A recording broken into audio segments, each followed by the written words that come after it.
What's up, nerds? Welcome to DNA Pow Block, DNA's all Nintendo show. Pow Block. So me and Joe used to. I'm one of your hosts, Corey Dirrig, and alongside me, well, it's a normal occurrence now. My friends from World 1-1 podcast and part of the DNA crew by default, Edward Varnell and Adrian. Hello.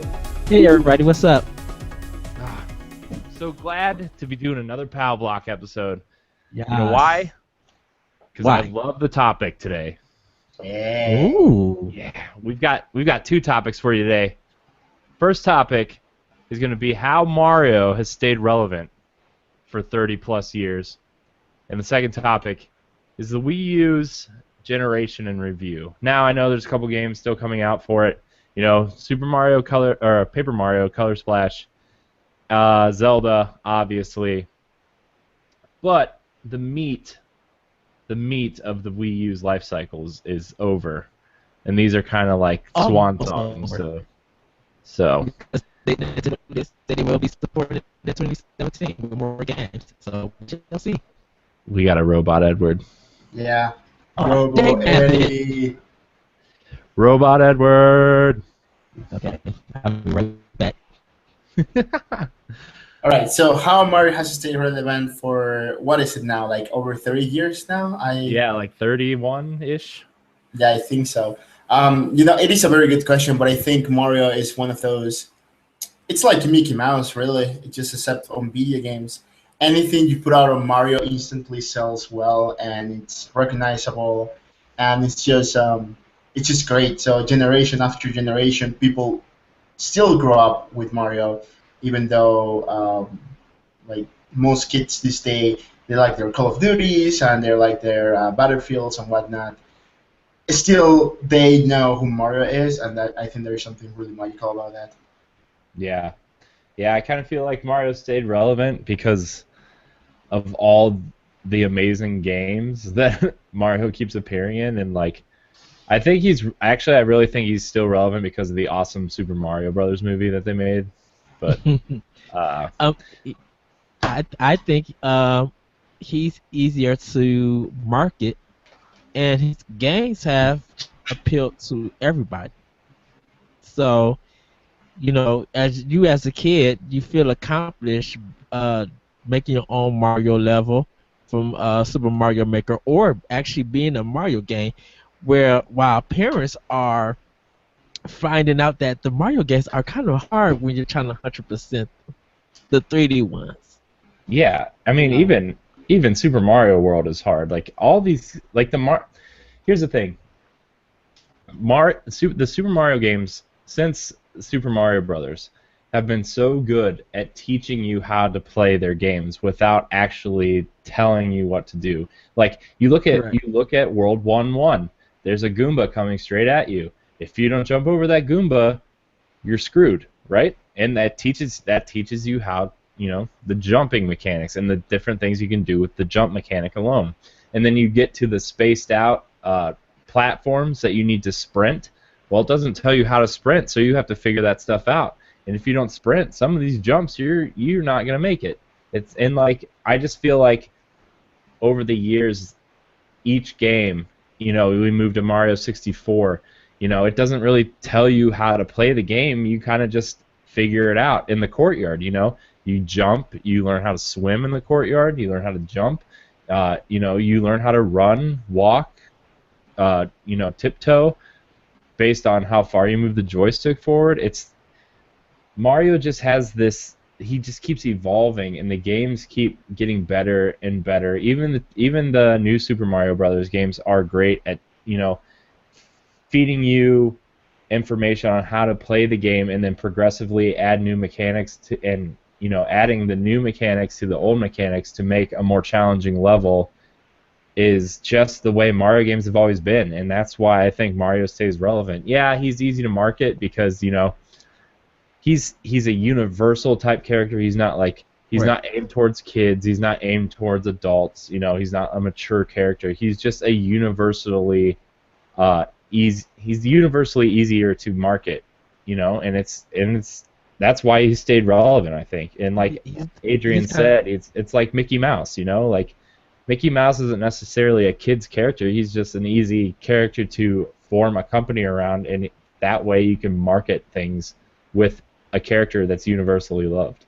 well for gamers. He represents video games. He mostly represents Nintendo. Like, um, I think as like Mario being relevant, his power ups are like almost on the same level as Mario himself. Like the one up mushroom is popular. Everybody could recognize that. You know, they could draw that. His star, his firepower. Um, ever since the Tanuki suit was introduced, people got more into The yellow Raccoon cape, Mario. Yoshi, like all these things are Yeah, just part of Mario. Like those things are universally loved throughout, you know, the gaming culture. You know, just even today, like you know, Wreck-It Ralph came out a few years ago, and like he throws the mushroom out of the box, you know, along with Snake's exclamation point, and like Yeah. that's. I mean, you know, it's not like a super huge moment, but it's a cool nod, and it shows you like, yeah, that Mario is everywhere. it, So it's kind of it's kind of describing good and evil. Like if you want to tell somebody what would represent good, it would be Mario. If you want to see who represents evil, it would be King Koopa slash Bowser, depending on, because you could easily explain to a kid what good and evil is using Mario and Bowser. Like to have a good Mario game, just you don't let gotta them play have. Donkey Kong Jr. Oh goodness. Yeah. No, but you know, like other than that, like the entire Mario universe as a whole, it's something that is so well established in pop culture right now, right? Just like you guys said, the power ups are very recognizable. Yoshi is another like good example, right? Like everybody knows who Yoshi is, everybody knows who Bowser is. Even my niece, she likes playing on her iPad. She's not a gamer per se. She just like plays with her iPad and watch some cartoons here and there. But she grabbed like a piece of paper and she drew like a triangle with three triangles inside. And I was Mhm. like, "Where you got that from?" And she was like, "That's Zelda." And I was like, "Yeah, actually, that's very." This was, a couple of years ago. She was still kind of like a baby back then. But I was very impressed. And then she grabbed like another piece of paper and she drew a mushroom. And she said like, "That's Mario." And I was like, "Man, that's amazing how." I think she was like 5 or something like that, right? Like this 5-year-old, like I haven't really introduced her into games yet because I don't spend a lot of time with her, but she knows that like the brand recognition, it's so big, it's so strong that she knows, hey, mushroom is from Mario, and she knows it's red as well, right? Like the red one is the one that makes him go boop, boop, and grow up. The green one makes a different sound. That's what you said. Makes a different sound, and then one up appears on top of Mario. So it's just fantastic how Mario doesn't matter which generation you're from, you know him, you know the universe, you know the characters, you know the power ups, and World 1-1 again. It's an excellent example of like very intelligent game design, right? Like that was one of my first classes when I was studying game design. How the game teaches you everything you need to know in that one level, and nothing else. You don't need to learn anything else besides what's there in that level. How you run and how you jump. That's about it. The power ups, oh, that's an extra thing that you didn't know, and that's really cool. But it's not like you need the power ups to beat the game. Of course, it will make things easier, but you don't need them. And it's just brilliant how throughout the years Mario has appeared on many spin-off games. Some of my favorites again, like Super Smash Brothers or Mario Kart, are some of my favorite spin-off games from the Mario series. They don't have to like they don't have to make you spend half an hour or an hour, or many more hours in the tutorial explaining you how to do things. You just know by playing their games, and I think that is really the big reason why Mario is still relevant today. Yeah, and plus Mario is funny at times. Like the way they use him in the Paper Mario series, the way Bowser Inside Story is still one of my favorite comedic games of the Mario universe. It's just completely funny, and a lot of people don't realize that Mario alone, like his games, kind of changed video games in general. Like if we talk about 3D control and cameras, we always go to Mario 64. If we talk about arcade racing games like go kart and stuff.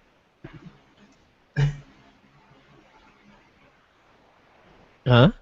Robot voice for a second there. Oh, dang it. No, but you're fine now. Sorry. So just continue.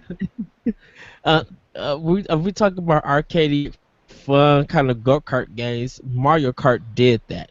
If we probably was amazed that no one was able to do what Super Mario Galaxy has done with putting him in space and making you actually feel that way. Like you would think, like this is kind of new and different. You know how Super Mario Wii or Super Mario New Super Mario Brothers Wii, New Super Mario Brothers Wii U, and the 3DS. Well, not the 3D, the DS one, but how 4-player Mario could really make you hate friends. You know, something that simple could bring so much chaos, but it also could create more memories and more fun. Like you never experienced something like that from Nintendo. And the Mario series just does it right. Like people were happy that Super Mario RPG came back on our console. Like they love that game. Yeah. I don't know. I want to talk about kind of our first memories of Mario for a little bit real quick before we head into this giant Wii U discussion. But the way I started playing Mario was Super Mario Brothers 2 was my first Super Mario game. And Yes. like I know that's not like a very popular Starting point. You shut your mouth. It is the best Mario. Such a great game.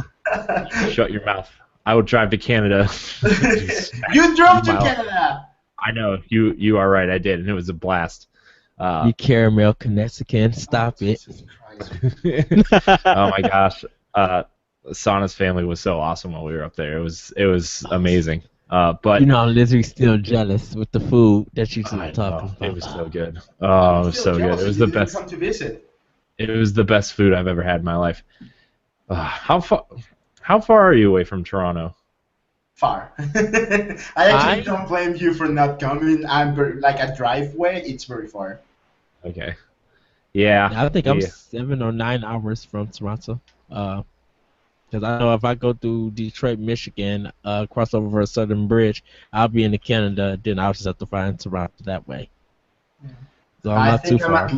I think I'm at least half a day's worth of driving from Toronto. Okay. Because you're in Edmonds, right? Yeah, I'm in Alberta, which is like two and a half provinces away, ish. Anyway, sorry. Anyways, Mario 2, and like I'm sure you guys both started with either like 1 or 3 or maybe even Super. I started with 1 and Mario Brothers on the Atari. So man, I forgot about that. That one's coming on the NES Mini, isn't it? Yes, I'm excited about that. Yeah. Oh my gosh, the NES Mini, that's gonna be so amazing. That's gonna be amazing. I can't wait for the Super Nintendo. Next week's topic should be what should be on the SNES. We had a discussion on World 1-1. So everybody listen to episode 16 of World 1-1 podcast, and you'll hear our discussion on what should be on the Mario Super NES Mini.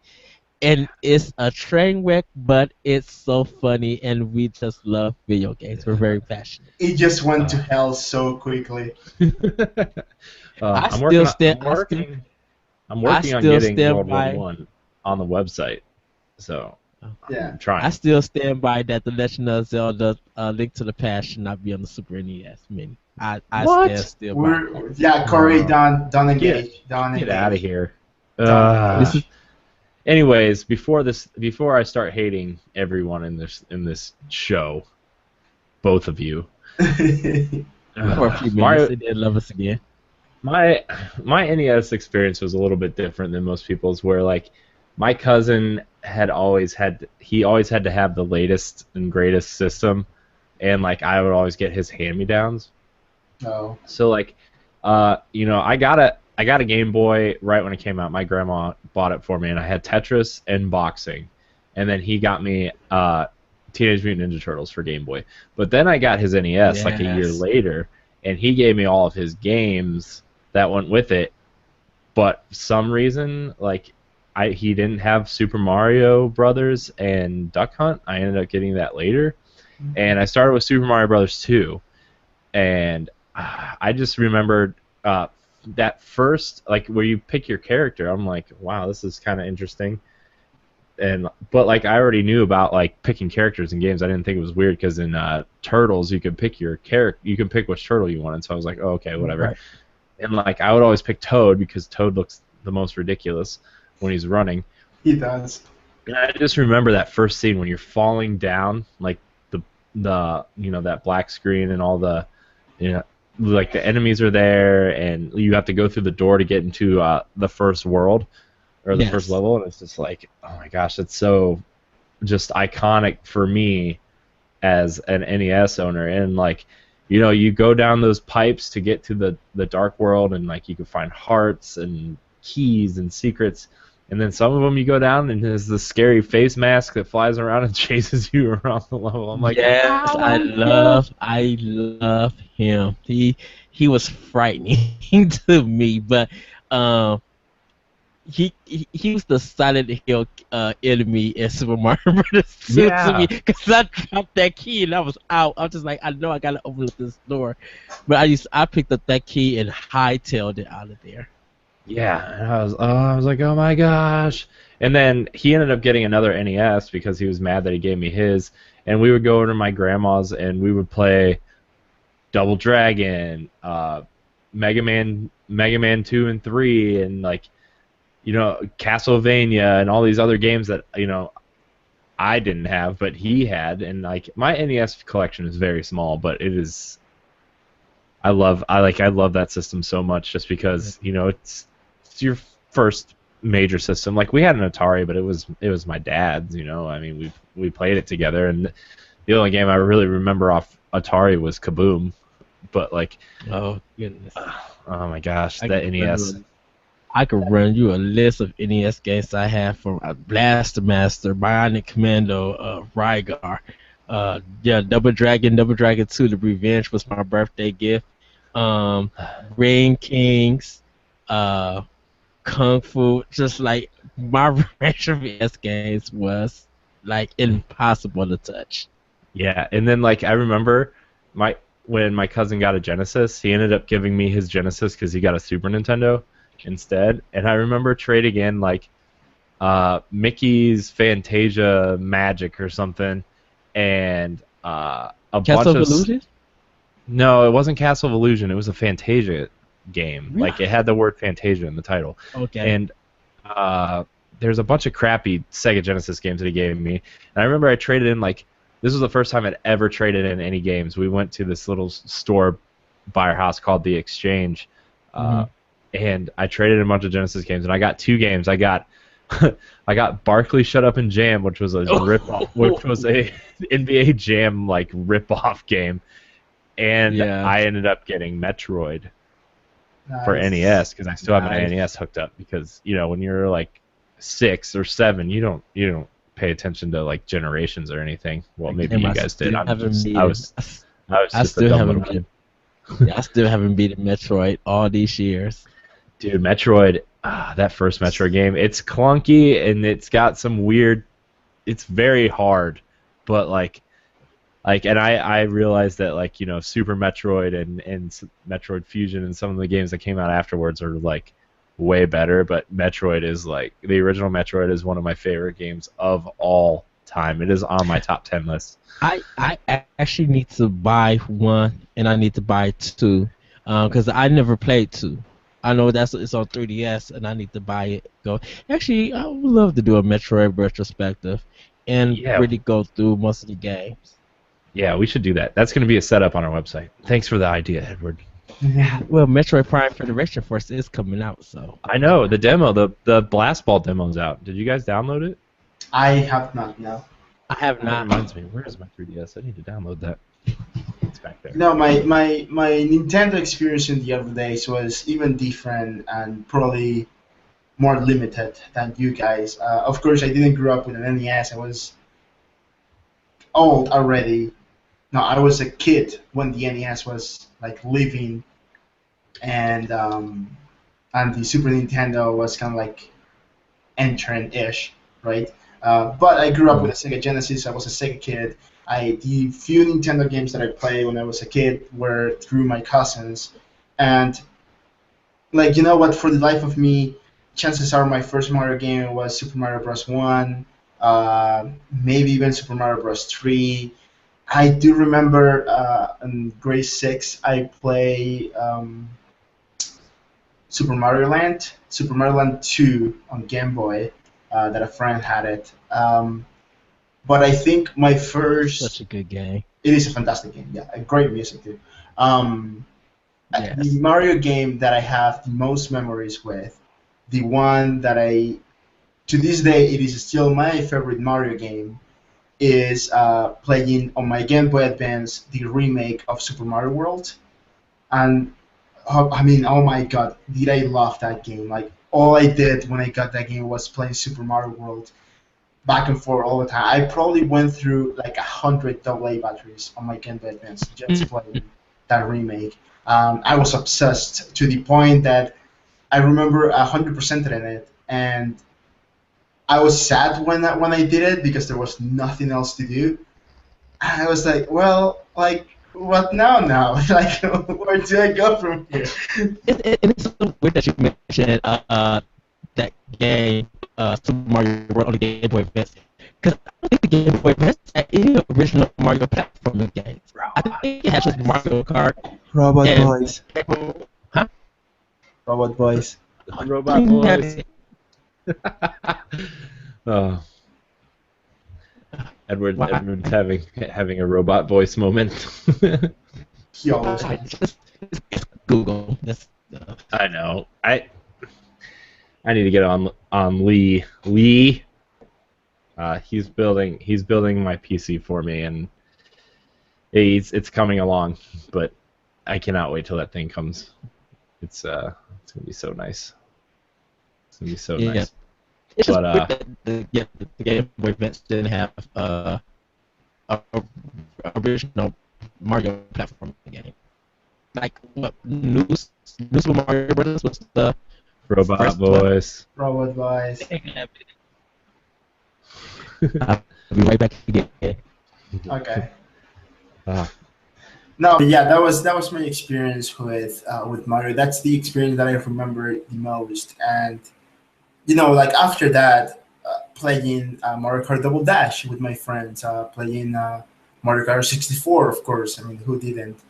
Playing Mario Strikers on GameCube, or I remember when I got Galaxy for the first time on the Wii. I was already in university, and all I could think about was going back home and play Mario Galaxy. Like, I was doing bad in school actually for a while there, because I wouldn't study just because I wanted to play Mario Galaxy. I was super crazy about it. Mario 64. I mean, who doesn't remember the first time they played Mario 64? I mean, honestly. I do.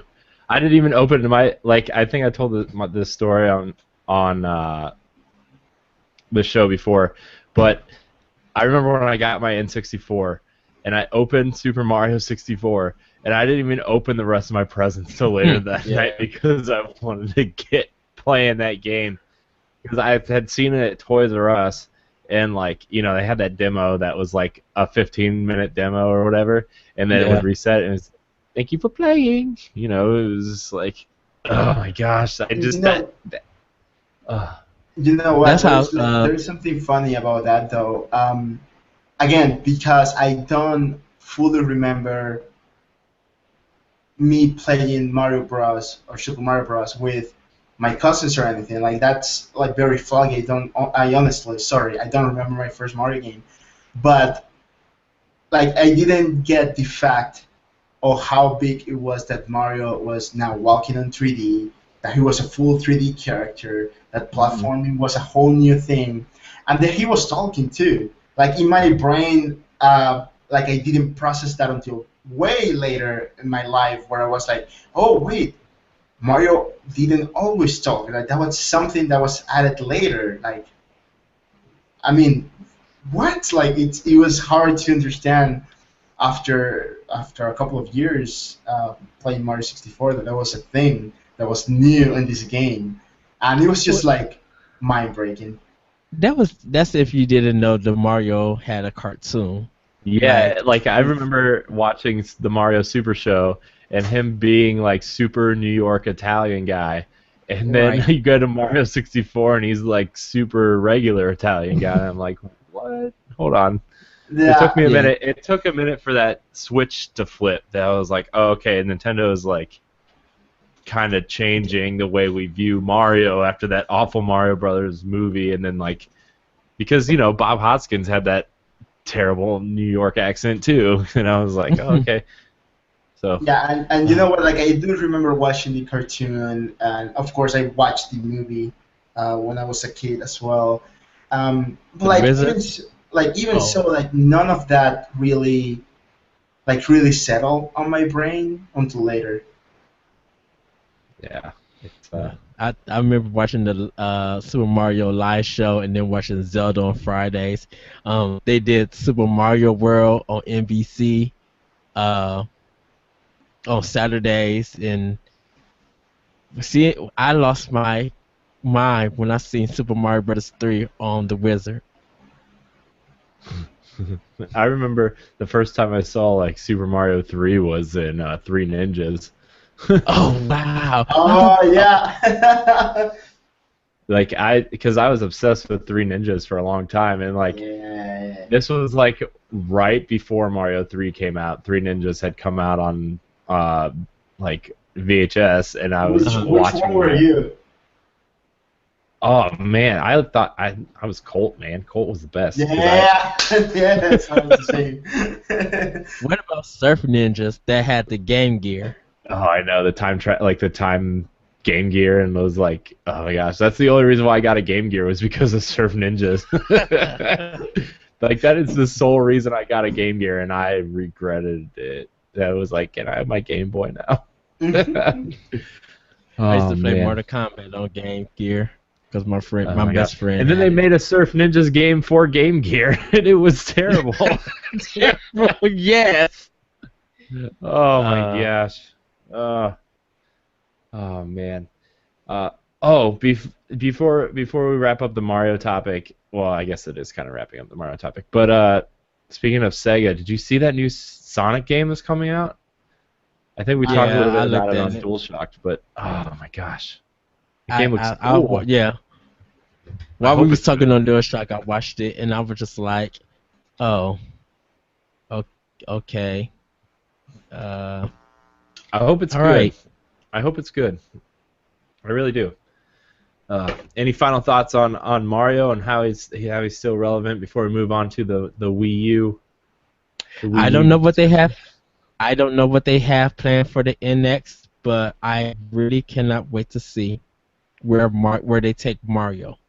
I hope they continue to make some more side games, and I just hope people still love Mario after we leave this generation. Like when we leave this world, not death and stuff. I hope that people just realize how important Mario still is and how people just get into his games and play them and see how historic he's been to the video game industry and just in general. Yeah. And also bring Mario Kart Double Dash to Wii U and NX Nintendo. Come on. I hope there's a Double Dash mode in the next Mario Kart. That's all I want. We talked about that last week, I think. Yes. I want to pop more people with red shells. That's what I love doing. I just to wrap up, I think one of Mario's success is just being adorable and not caring about story driven or anything that like that people are caring about games nowadays. Mario's Mario. He's good at what he does, and he does it really well. And that's one of the keys of his success for sure. Yeah, yeah, for sure. Favorite Mario game? Favorite Mario game, Super Mario World. Ooh. I know I said Super Mario Brothers 2, but my favorite has to be well, I can't say Yoshi's Island because that's a side game. We know it has Mario in it. No, it's Super Mario World 2, Yoshi's Island. Super Mario 3D World. I adore that game. From That game music, is way better than it has any right to be. Like, it's. I'm so upset that people are like legitimately skipping it because it's not a Galaxy or a new Super Mario Brothers. It's 1999. Like everybody should. Like if you own a Wii, you should have that game. Like I went on Facebook and I went on Twitter. Like every time I finished the level, I was posting a status, be like, okay, I love this level, but it probably has one of the best soundtracks ever. I love the NES and the Super NES. Like I love all the Mario games, but I was just like, I would go to a live concert if they played the whole Super Mario 3D World soundtrack. I would pay $100 to hear that. Yeah, that game is man, that game's great. Adrian, what's your favorite? Super Mario World, hands down. Right. Yeah. That's for 2D. If I were to say one 3D game, I would say Galaxy for sure. You guys are putting me in a pickle here. We busted our butts to get that video game book club ready. that Super Mario Galaxy discussion is amazing still. Well, hold on. Quick question though. Does Paper Mario count in the Mario games? Yeah. Okay, then I'll put Paper Mario 64 first, and then Super Mario World. Thousand Year Door would be better. I'm not far into a Thousand Year Door to just say that out loud. So I'm just going to put 64 because I played that game many times. I'm playing it right now, and it's wonderful. And I did enjoy the Wii version. Super Paper Mario, like that version. That one was pretty nice. I enjoyed it. What about you, Corey? Favorite Mario game? I don't know. There's so many good ones. It's probably gonna be Mario Brothers 2 because that was the start. Well, it's in my top 3 for sure, but I think like Super Mario 3D World, it's gonna go 3, 2, 1. Super Mario Brothers 2, Super Mario 3D World, and Super Mario 64. In that, like 3, 2, 1. I'm gonna have to say it. What? But you only have to pick one. I know it's gonna be Mario 64, and like it's so hard because it's like picking a $5 bill and then a $5 bill from like 5 years ago. Like I don't know. There's so many great Mario games. Like I love Super Mario 3 for specific reasons, and I love Super Mario World for specific reasons. But like the 3 that stand out to me are just Mario Brothers 2 because it was my first Mario experience, and then Mario 3D World because it's the most recent one I've played and I loved it so much. And then Super Mario 64 was like the game I always tell people that got me like hardcore into games, and like reading every single gaming magazine that came out, like not just Nintendo Power, was Super Mario 64, and it came out at an age where I was like, I didn't understand games all that much for a while, and like everybody had Super Nintendo and I had Sega Genesis, so my gaming experience was kind of isolated, and I had great experience on NES.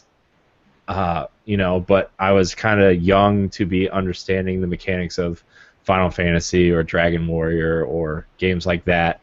And like Mario 64 was the one that kind of pushed me into the 3D world. yeah. So yeah. Can So can I and can I mention Super Mario Sunshine? I think it's one of the GameCube's greatest games on that system. I know everybody say Metroid Prime and Eternal Darkness and stuff, but Super Mario Sunshine Twilight with the Princess.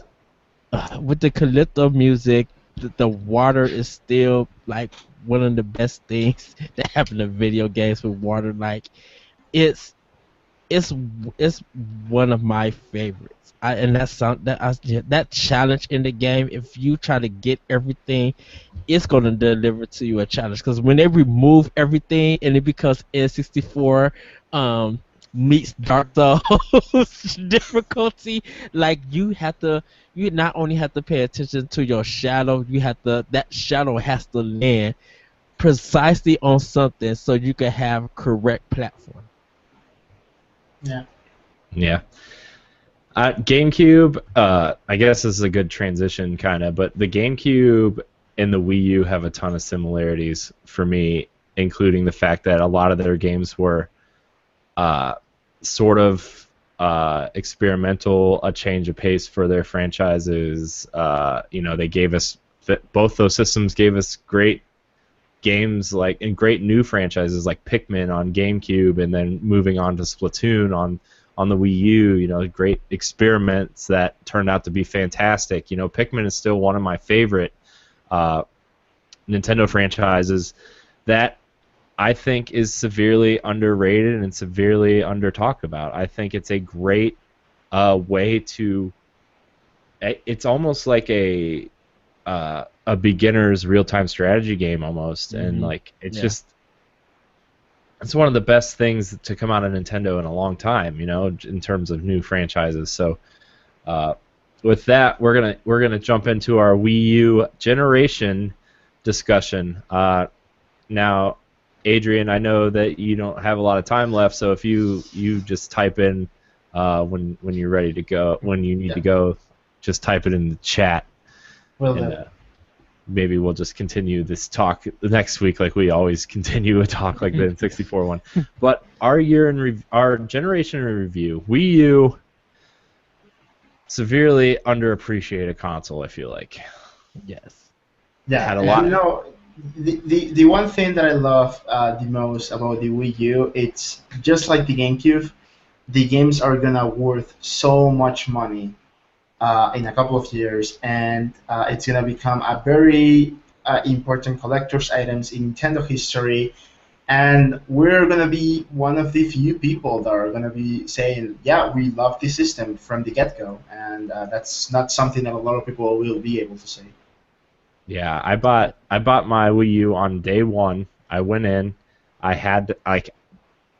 pre-ordered it from GameStop because I thought that, every time a new system comes out, there's like a line out the door and there's people waiting, and I didn't want like a Wii situation again where me and my cousin stayed out all night waiting in line at a Toys R Us to get one on launch day, and I pre-ordered it, and there's like 10 people there to get this system, and I was kind of like confused. I was like, this is a new Nintendo console. Where is everybody? Like, get in here.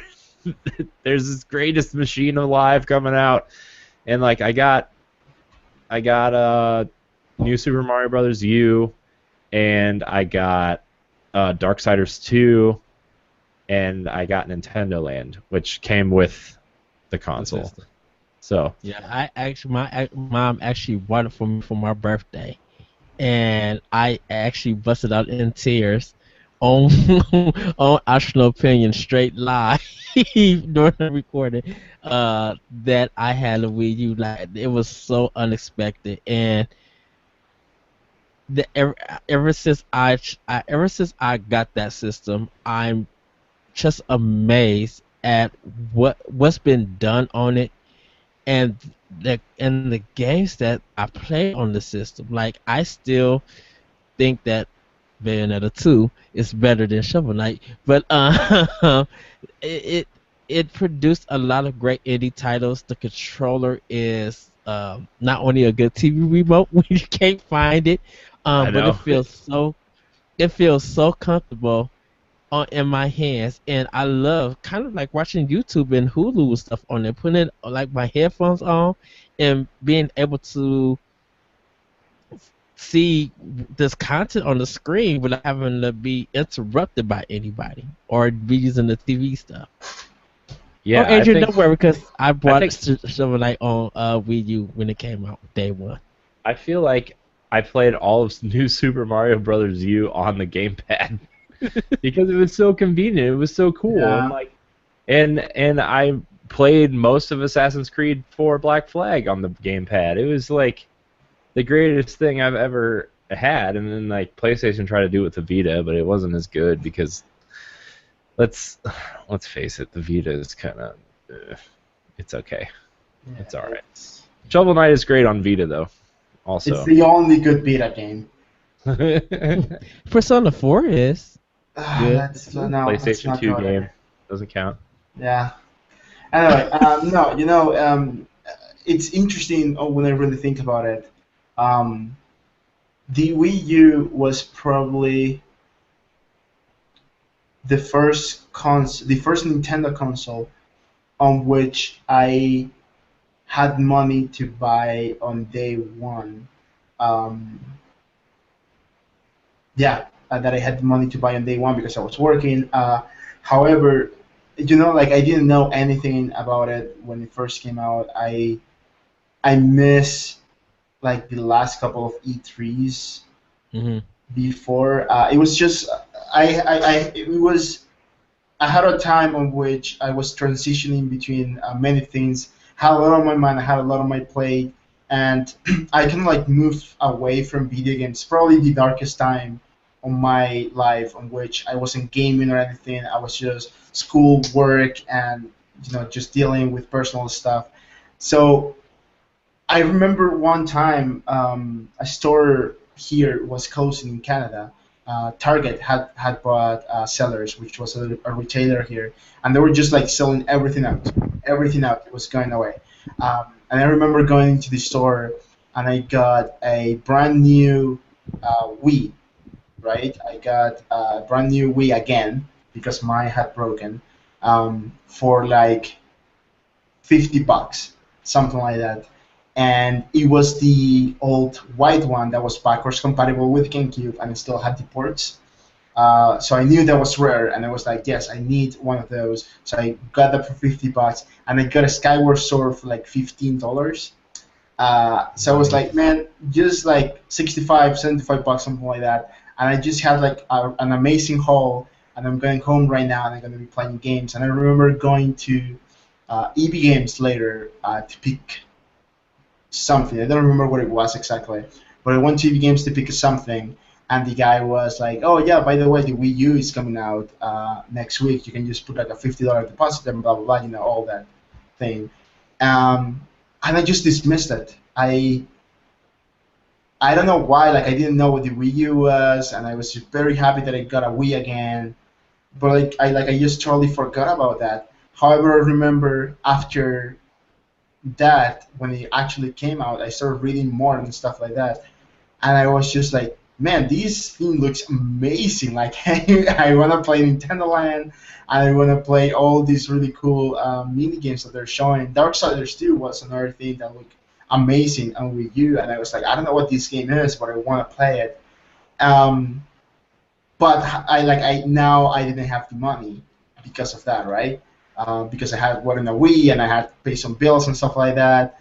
And I was just like, oh, now, like I missed my opportunity to buy a Nintendo console on day one, and I'm missing that, and I'm very disappointed. However, when this beautiful title got released, was when I got my Wii U. I got the Did you get the Hyrule Zelda edition. one? Yeah, the Hyrule edition, the Legend of Zelda, the Wind Waker HD Wii U, which has a beautiful gamepad that has a Triforce in the middle and helium written on the sides. Just beautiful. And I got that, and man, was I happy when I got it. Adrian, I could just mirror you right now.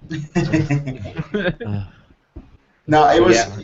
I I was actually so almost happy. traded in my launch Wii U for that Wii U just because I wanted the gamepad. And like my GameStop actually has two used ones. I've been like I've been trying to get friendly with them to see if I could be like, hey, can I just have the gamepad because the console looks the same, right? It's the console is Yeah, the still. console is the same. It's Yeah, just like I was say. I was like, can I just bring my gamepad in here and get one of those ones? Just swap them out. Just swap them out. just slip him at 20 or something like that. If they do a blue Wii U for Breath of the Wild, I might just double dip and get it. Just be like, you know what? You think they Yeah. will though? You know that I is mean, that is a good. That The is a Wii was good. so different because it sold so much. Like then they produced different colors, but the Wii U didn't sell very many consoles comparatively. That is a good question though. Um, I was super disappointed when I heard that there was a Marker 8 edition for the Wii U, and I was just like, that's dope. Like it has the game inside and it has the steering wheel and whatnot. Man, it's probably gonna be a red console. I was like super into it. When it actually came out, it was just like the same regular console, but it had the game and the steering wheel. I was just like, hold on, no, like. I mean, why didn't you paint it red? Like, it would have taken too long to do so, and I think it was a missed opportunity, to be honest. Same thing with the Splatoon. Like, why didn't you have like just like a bunch of splash marks Yeah, I know. everywhere on I the was thinking console? the same thing. That would have Like, been dope. yeah, I know. They could have done so many cool things this generation, especially because, like, even like Super Mario Maker, like they could have made like a bot, like a Oh goodness, I console would with want like to. some 8-bit sprites on top of Oh it, like, yeah, exactly. or like I Mario want a Kart could have yellow had Wii like U now. a checkered flag, or like, I don't know. I just feel like there's so many games they could have done something cool with, or like, even like Zombie U when it launched, like they could have had like a. I know this would isn't like a kid's version of the console or anything, but like a blood splatter thing similar to like what Gears of War is doing for the Xbox One Slim. Mm. Yeah. Like I feel like they could have done so many different things, or even like Pikmin. Or Star Fox could have had like a silver one that looked like there with like blue Ooh. marks. Like the Arwen. Yeah. That would have been beautiful, man. Oh, Yeah, I like would a, have bought that. like a silver one with some like dark blue trim or something. like you know what? You want to sell Wii U's? You should have launched a Mario Maker 30th anniversary special edition of the Wii U. Oh, I You want a put- yellow one. I You know. put a yellow exactly. You put like a yellow console with like an embroidered something 30th anniversary logo on the console With the 8-bit Mario. with the 8-bit Mario. That's it. I would have bought They could another. have had They could have had a killer bundle. They could have had like that console with the 30th anniversary amiibo and the boxed edition of Super Mario Maker, the one with the art book and everything, Yeah. and sold it for like $50 more than the regular console or something. $349, $99. Man, Oh, we need to be we on would've Nintendo's marketing team. We would have got phone calls at my job seeing how much do we have it in stock. Like, yeah, you better come in because we're not holding this console. Better yet, I should surrender my credit card to one just to get one. Oh, Yeah, it man. was a missed opportunity, and it's very sad. But I think the Wii U will be remembered down the line as the console that could, but sadly didn't. Because What I if mean, I just thought, sorry to interrupt, but Yoshi's Woolly World one, what if it was like Oh, a textile outside, like looking thing? Oh, yeah, that would have been beautiful for sure. Yeah, like they could have done so many interesting things with the console, which is makes me really sad that they didn't. Corey, I love you. Marry me. No, man, yeah. just get married already. Yeah, I just like, oh my gosh, that would have been amazing. Or, I don't know, Shovel Knight could have had one. That would have been cool. Oh, a Shovel Knight would have been amazing. But like an NES remix one, a Captain Toad, a Donkey Kong Country Tropical Freeze. Like there's Yeah, so many Donkey Kong cool could have games. come with a yellow console or like a yellow controller like it did for N64. That would have been like a cool Yeah. throwback thing. Yeah, exactly. Banana yellow N64 controller all the way. There's so many missed opportunities for sure, and it's sad and it's disappointing. However, I had tons of fun with my Wii U. Again, I have a collection here of games that I just showed a while ago. I have physical only. I have Wind Waker HD, Shovel Knight, Marker 8, Super Smash Bros. For Wii U, Bayonetta 2 and 1, of course. Rodia the Sky Soldier, don't judge me. Sonic Boom, don't judge me. Wonderful 101, NES Remix Pack, Hyrule Wars, Watch Dogs, Captain Joe, Donkey Kong Country Tropical Freeze, Nintendo Land, Wii Fit U, Pocket Tournament, Tokyo Mirror Session Sharp FE, and that's not even counting the digital games that I have on my console. All the cool little indie games, all the cool other eShop games. It's eShop games that I got. All the amazing lineup of virtual console stuff that I have on my Wii U as well. There's so many DS games, like even still compatible with Wii games that they put on the system. Like they expanded. Like I tell people, the Wii U became almost like 8 systems in one. Yeah. I wish the one thing about Wii U I wish they would have cleaned up a little bit was the virtual consoles, the eShop. I feel like their store is a little disoriented, but like there's so many games on the virtual console. Like it's just this Nintendo. Like I always said, like when the Wii came out, I was like, whatever they make next, which ended up being the Wii U. What if they launched like a virtual console box alongside it that was like $100, and like because that's kind of what the Wii almost ended up being, at least for me. Like I probably have 120 games on my virtual console on Wii. Right. that I just transferred over via SD card and watched a little Pikmin carry all my games over. It's awesome. Yeah, and you know what? Like something else. Yes, we did talk about the gamepad and how the off-screen TV play is one of the greatest features ever. Especially when you have like a girlfriend or something that wants to watch something else and you just want a game, you can just use that instead. The Pro Controller, it's one of the controllers that I've loved the most in recent years. It just it feels great in your hands. It has a great grip. Everything is laid out exactly where it's supposed to be. The D-pad is amazing. Most consoles nowadays have an awful D-pad. The D-pad on the Pro Controller is just great. And the battery life is Nintendo's patented D-pad. Exactly. Right. It's just fantastic. It's that like as I do have a couple issues with that controller, like the sticks. I don't like them both up high like that. But everything that you play on Virtual Console and stuff, like the button layout and everything, is exactly where it's supposed to be. It feels so right. Yeah. Especially when you're playing like Super Nintendo games. Like I've been watching Game Informer's Super Replay. They do the show called Super Replay where they play through old games, and like I was watching the Super Metroid one, and it made me really, really want to go back and play Super Metroid. So I re-downloaded it on Virtual Console, and like I played probably a half hour of it, and it just feels so good. It's almost honestly like playing a Super NES almost, like the way the buttons are laid out and stuff. It feels so good, and like the emulation on the Virtual Console games for the most part is pretty spot on. Spot on. Yeah. There's a couple standouts though, like Super Castlevania 4 on at least the Wii version is kind of like it needs some work, but like most of the first party games are just like spot on. It's very weird, how people feel like the Wii U was underwhelming.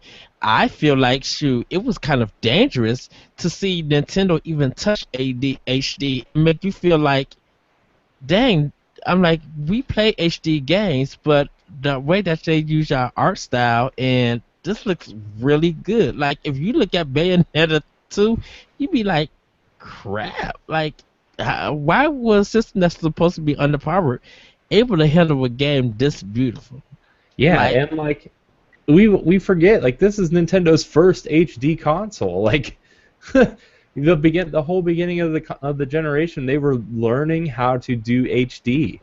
Pikmin 3 would make you pause the game and just look on how gorgeous I it can't is. tell you how many times I would just stop and stare at the fruit in Pikmin 3. Oh my goodness, that game, like, it makes you really be like, yeah, it looks like y'all just took a GoPro camera and just stuck it in somebody's like garden and took pictures. Like, I it know. looks so good. Not to say that what a Metroid game would have looked like on Wii U, like built from the ground up. Like, if Retro Studios or whoever took him of a Metroid game for Wii U, it probably would have looked almost one of the gorgeous games on that system. Like, Yeah. see, to see Mother Brain in HD if they brought her back, I I mean, probably and they would just drop my tease jaw. that. They tease Metroid in Super Smash Brothers so much. Like, there's 2 versions of Samus in there. There's multiple Metroid levels, and I'm just like, I seriously, like, because Metroid is, it just, I want to see an HD Metroid so bad. I don't even care if they do, like, I would love to see Retro do the Donkey Kong Country Tropical Freeze treatment on a Metroid game and give us a, like, fully 2.5D Metroid. I would kill for that. I So think Retro, please redo Metroid Zero Mission and make it HD, so I could just like lose my mind and buy like all the copies. like I think a 2D Metroid in the style of like New Super Mario Brothers or Donkey Kong would be amazing. And Retro already knows Metroid super well from doing Metroid Prime, and like the Donkey Kong Country Returns games are, I think they're kind of underappreciated. I don't think they're quite as good as, the new Super Mario Brothers games, but I think Tropical Freeze was awesome. Oh I think it was yes. awesome. Yeah. So You know what? and to put that time and effort into a Metroid game, I'm just like, my face is melting. That really speaks of Nintendo's creativity when it comes to art styles, for sure, right? Like Yoshi Woolly World, it's one of the best examples of how you can make something look so beautiful out of yarn. Like, I mean, it's just unbelievable. And to make it look in HD, beautiful graphics, beautiful gameplay, it's just great. Like, I remember the first time that I saw the Smash trailer and how like Link's hair was just like flapping about and like all those tiny little details. Donkey Kong's like fur as well, right? On Tropical Freeze. You mentioned the fruits on Pikmin. That is another great example, right? Kirby's Rainbow Curse. Yeah. That game. Exactly. It And that looks was like gonna, somebody who's just like poking the game. yeah. And that is another like that's an excellent point that I wanted to make is, I mean, if Kirby made it look so beautiful in HD and clay. Just imagine if they had launched, Oh yeah. if they had worked on like an Earthbound game that had the original clay style from the strategy guys, like on Wii U, that would have looked so good, Yeah, so what good if they that did like everybody will just flip out.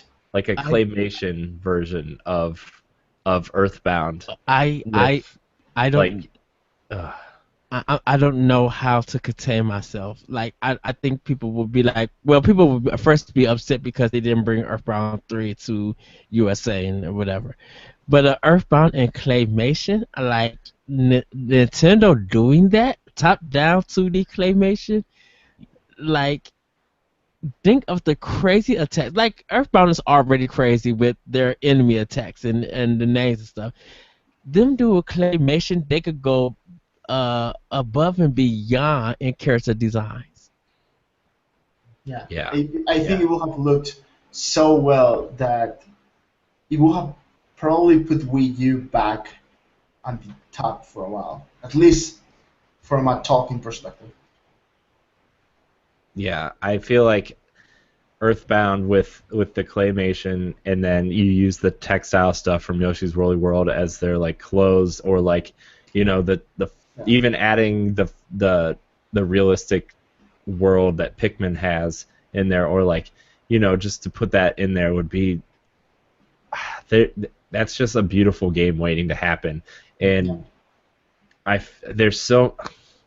Nintendo has so many things at their disposal that, like, you know, as much as I love the Wii U, I cannot wait to see what they produce on the NX with, you know, all these rumored specs and stuff. Who knows what's real and what's not? But, like, you know, I would love to see a full-fledged Fire Emblem game.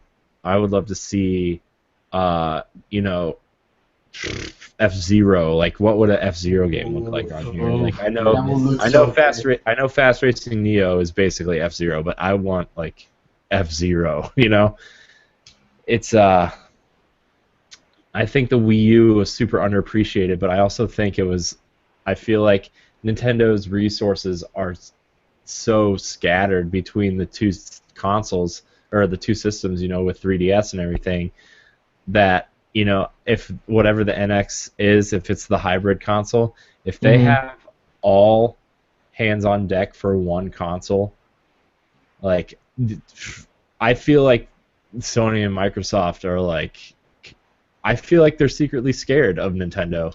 And no, I don't think they're scared. I think they're ready to follow what Nintendo does next, so they can outbeat them. Like they always do. But that's a conversation for another day for sure. Yeah. I mean, I will say this with the NX coming. I still don't care for third-party support for that system or any Nintendo system from now on because of what they what the content they give. I just want Nintendo and pretty much indie games to still support the system. Like third party, they could do whatever they want to, but I feel like that third party don't want to be creative on a Nintendo system, or they want Nintendo to pay them exclusively to make a game for that system. And I really don't care for that or want that. I would rather Nintendo give me great quality games and indie, and and keep supporting indies. Like, still work with Unity if they feel like they want to do Unreal Engine 4. That's fine.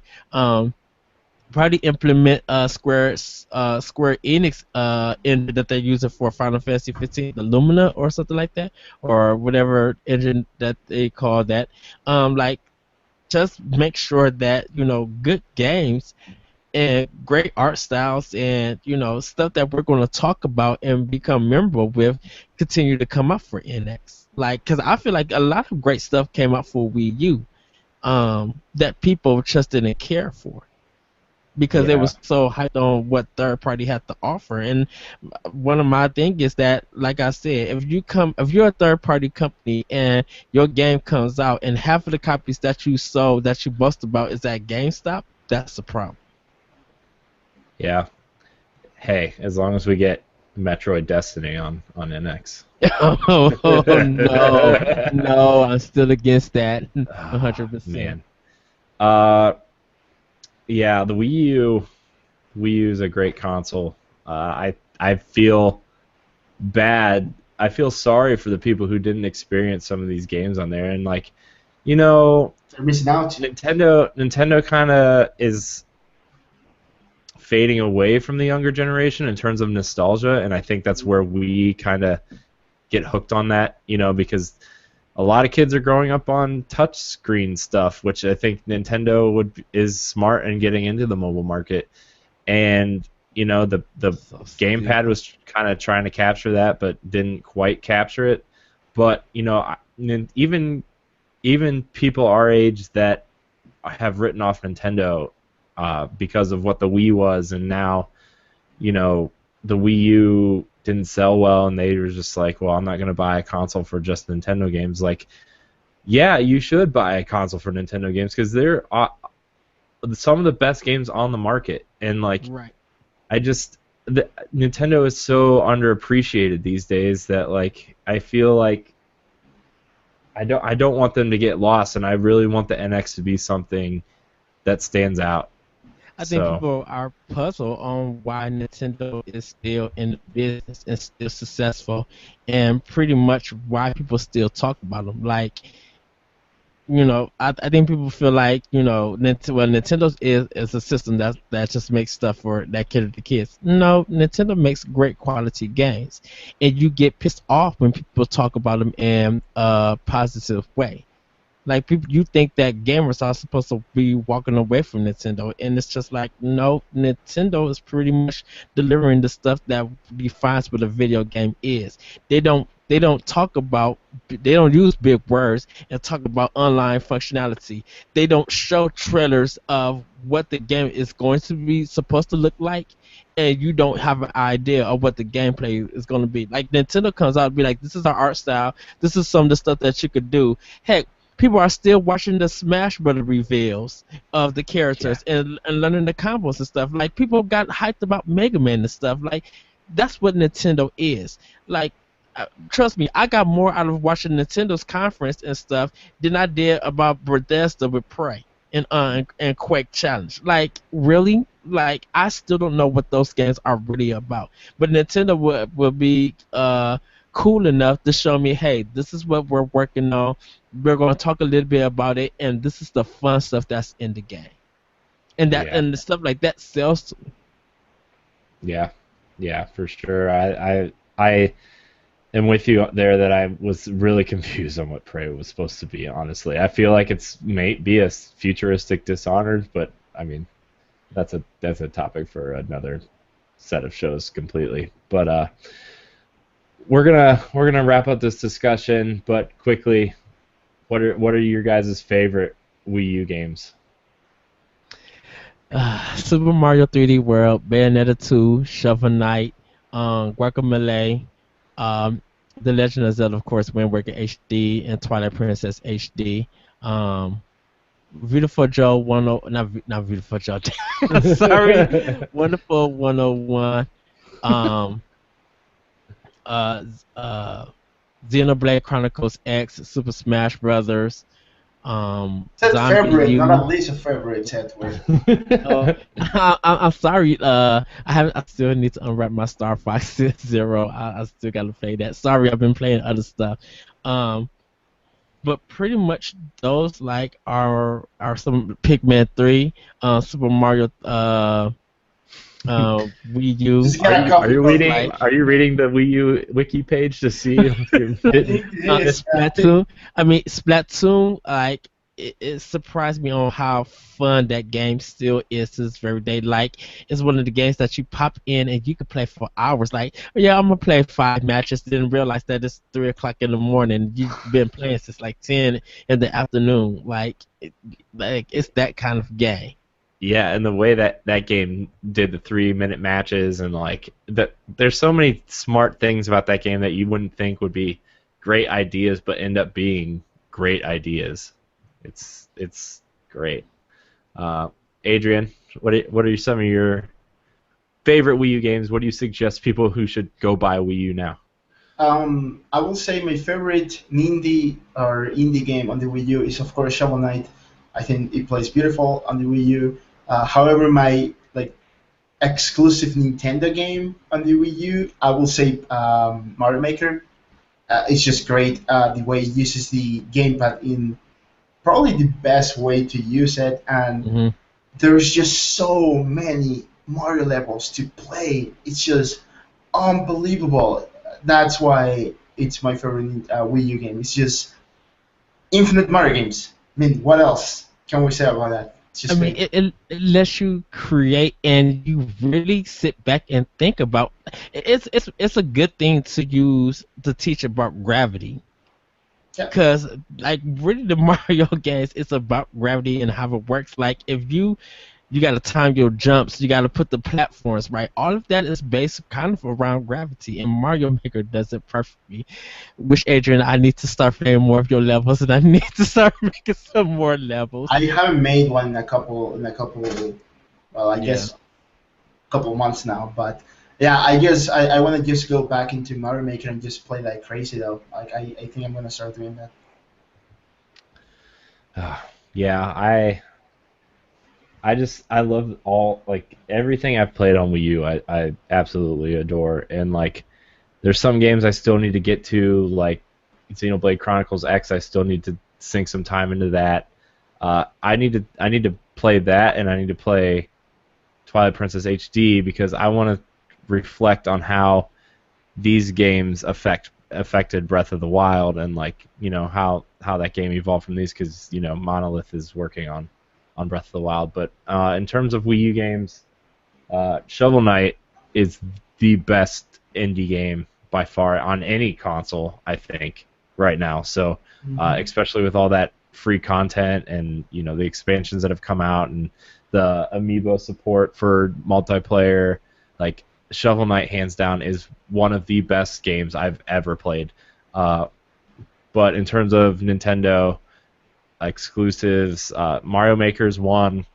I haven't really dived into creating levels because I'm not great at making levels, but do it. Playing other people's levels is so much fun. And Super Mario 3D World, it's the first Mario game I've gotten into since Mario 64 that I really sunk a ton of time in and tried to collect every little thing. It recaptured my love for Mario, which ties it back to the first topic, like why Mario is so iconic. And this game is so vastly under talked about in terms of platformers and Mario in general, and it's just so creative the way it gives you these little bite-sized experiences, but still the levels are so well designed and so challenging, especially towards the end. And give us Captain Toad Treasure Tractor, which is still one of the greatest games. Oh, I love that game. Yeah, I know. It's so good. Oh, I'm sorry, Corey. But I'm just getting so happy about Nintendo. I know. Yes, Captain Toad. But that's gonna wrap up our show. We all have some things that we need to take care of, so maybe we'll just continue this discussion a year from now when Zelda comes out. But Adrian, Edward, thank you so much for joining me. Make sure you download Tuna Cycle, Adrian's game. Dude, I played it today on break at work for like 20 minutes. It's so good. It is seriously so good. It's so addicting. Edward, your podcasts are great. I love World 1-1. I love that you're here with me every other show that we do. It's fun. Adrian, I wish you could join us more often, but you're always so busy, like, because you're a pro game maker now. Yeah, I think for the most part, I've joined quite regularly, and I really like that, for sure. Yeah. So, thank you so much for joining us this week. You can find all of our content on digitalnerdadvocates.com and our YouTube page. Sorry, Edward, we're not taking the time to plug all your super awesome things. That's fine. World 1-1 podcast, optional opinion. Look for his blogs on our website and multiple other websites. Adrian, check him out on thefrozenmachine.com and check out his game Tuna Cycle. You can find all of our content on digitalnerdadvocates.com and our YouTube page. Like, subscribe, and share. And until next week, we are out. Bye. Bye. Woo.